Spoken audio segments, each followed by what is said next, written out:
Hola, espero que estés teniendo un buen día. Hoy vamos a ver el capítulo 3 del libro de la carta a los Hebreos y vamos a trabajar con esto.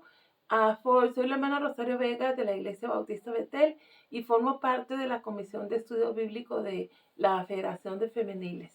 Así es que vamos entrando al grano con Hebreos capítulo 3. Hebreos capítulo 3 tiene tres divisiones en las que las he dividido.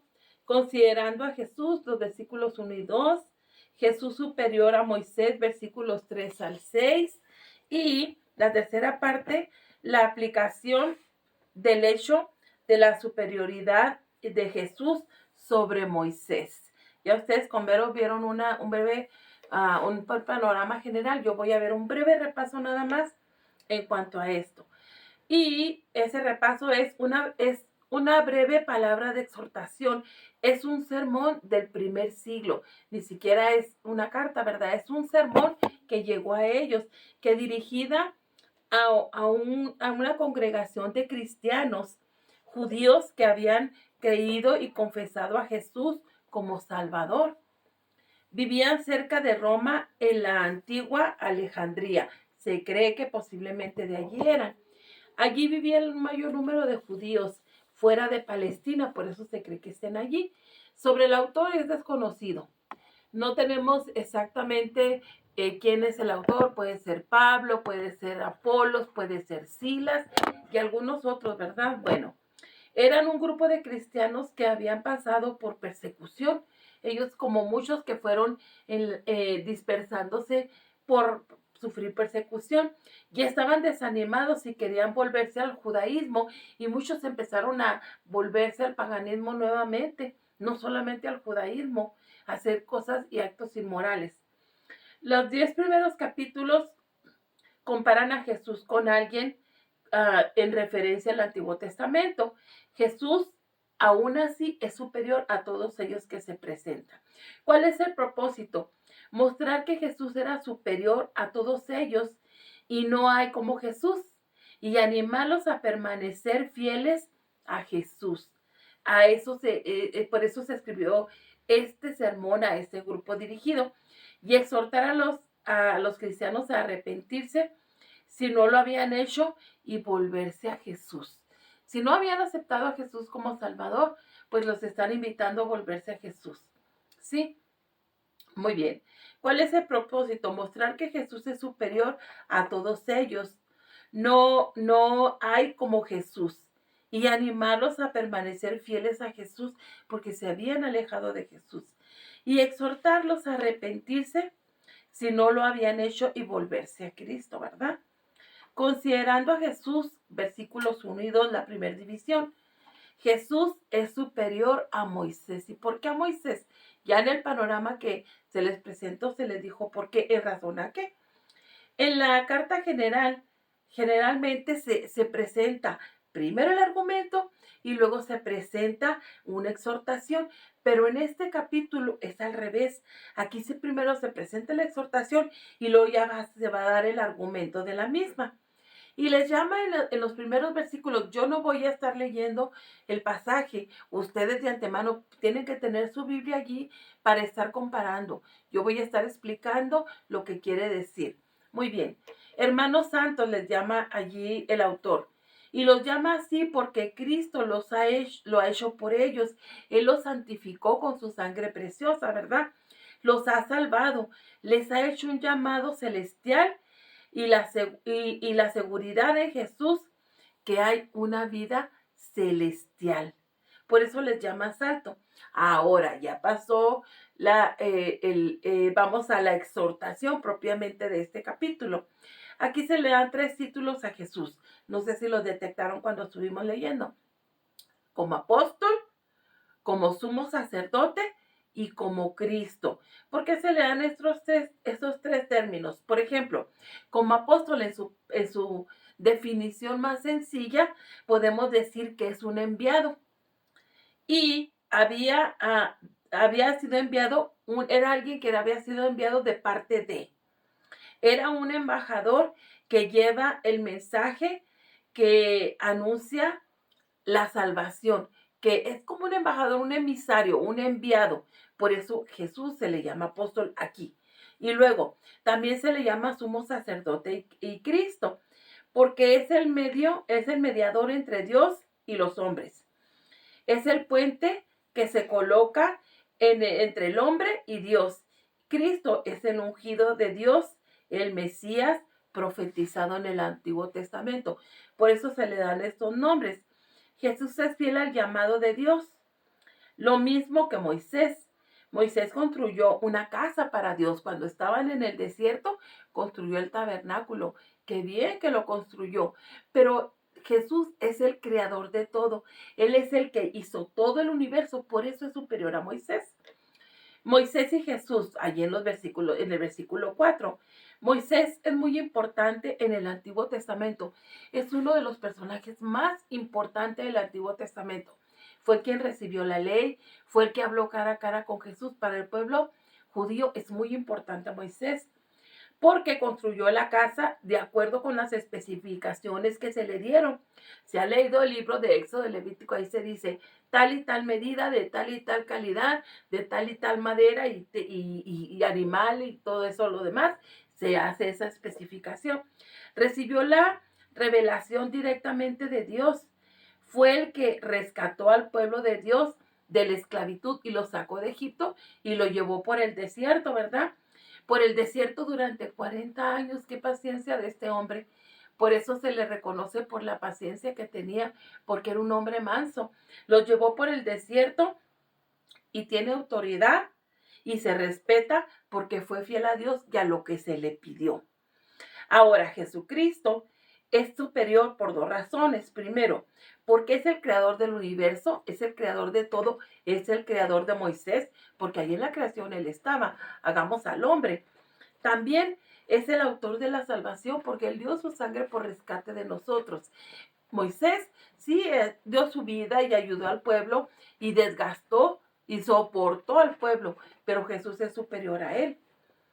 En su forma, él forma un nuevo pueblo. Sí, Moisés sacó al pueblo de Israel de servidumbre de Egipto e hizo un pueblo, pero Jesús hizo de toda la humanidad su pueblo, de todo aquel que lo recibe, ¿verdad? Y entonces tiene toda la autoridad como creador y como redentor.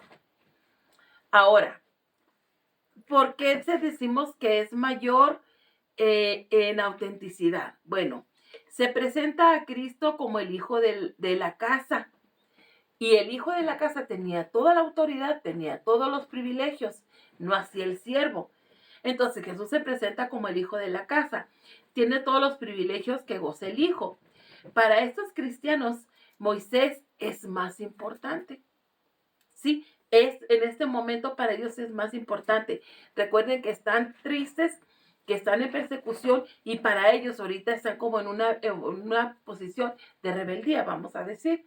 Bueno, entonces pensaban regresarse al judaísmo después de haber creído en Jesús. ¿Y cuántas veces nosotros, después de haber creído en Jesús, muchas personas vuelven al mundo o se alejan del Señor? Pero si son del Señor, vuelven, ¿verdad? Pues este pueblo se quería desligar de Jesús. Y Cristo es el Hijo sobre la casa. Nosotros somos esa casa. Nosotros, ¿quién es yo? El que le ha recibido todo el pueblo, toda la iglesia.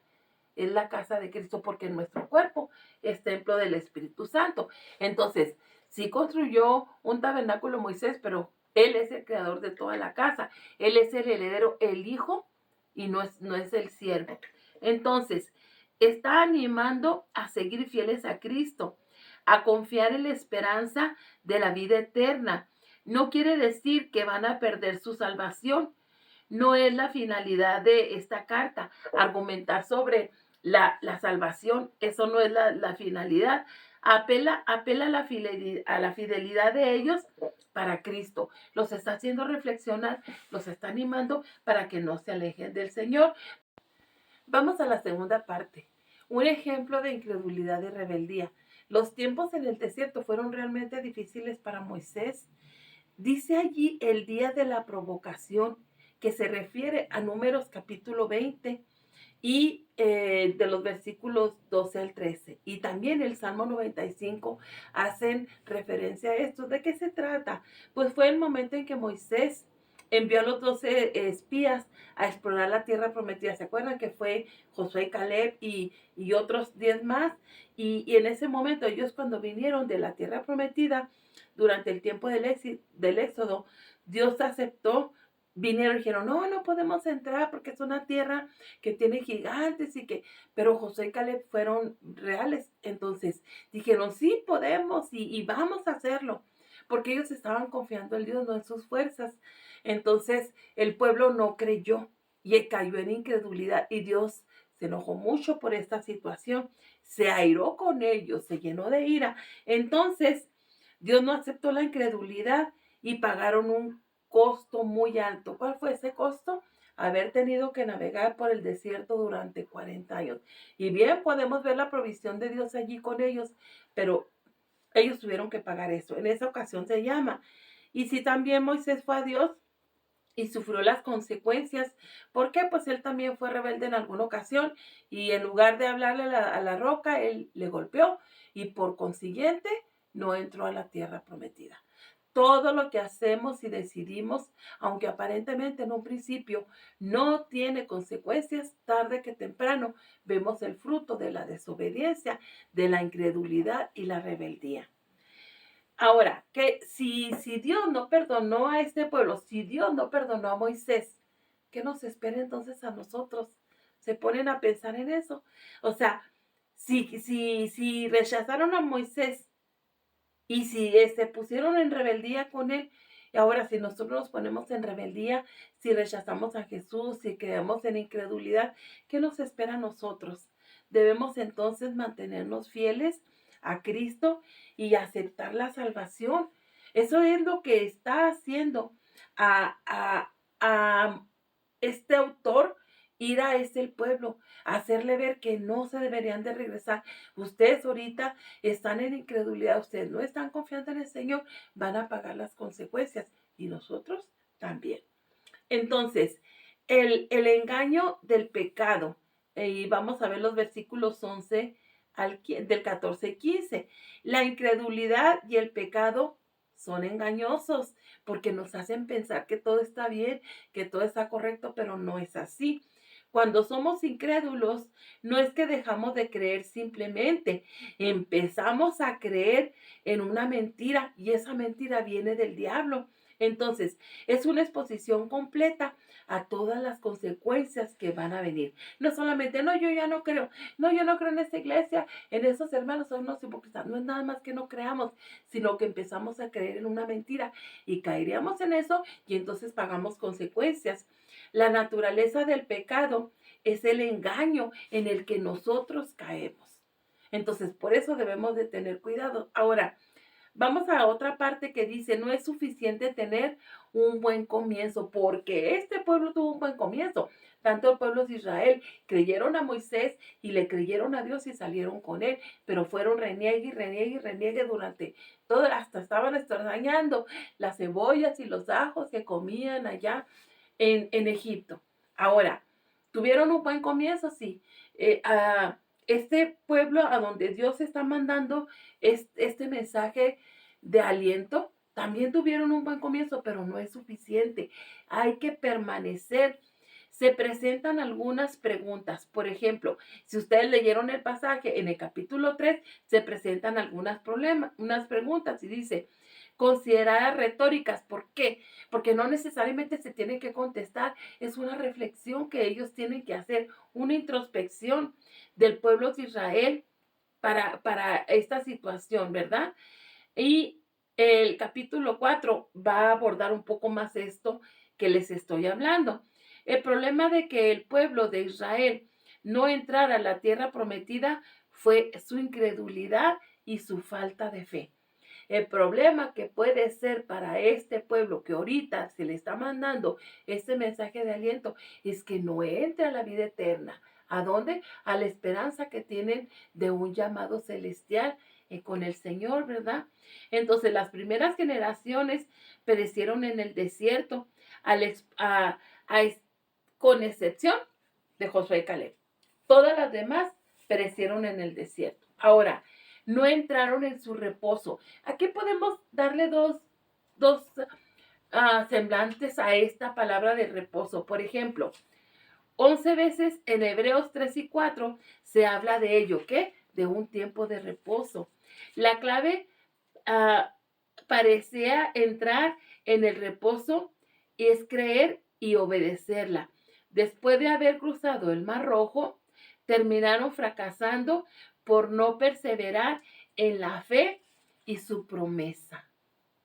Ellos empezaron bien, no fueron fieles y posiblemente no puedan entrar en el reposo del Señor. Y el reposo del Señor podría ser dejar de sufrir ese tiempo que pasaron por el desierto y entrar a la tierra prometida y gozar de una tierra donde fluye leche y miel, donde había frutos en abundancia. Dice allí en la Biblia que dice, había cisternas que no cavaste, había viñas que no plantaste, había trigo que no sembraste. Entonces, el Señor les iba a llevar a un tiempo de reposo, a estar ya en un lugar habitable, en un lugar confortable.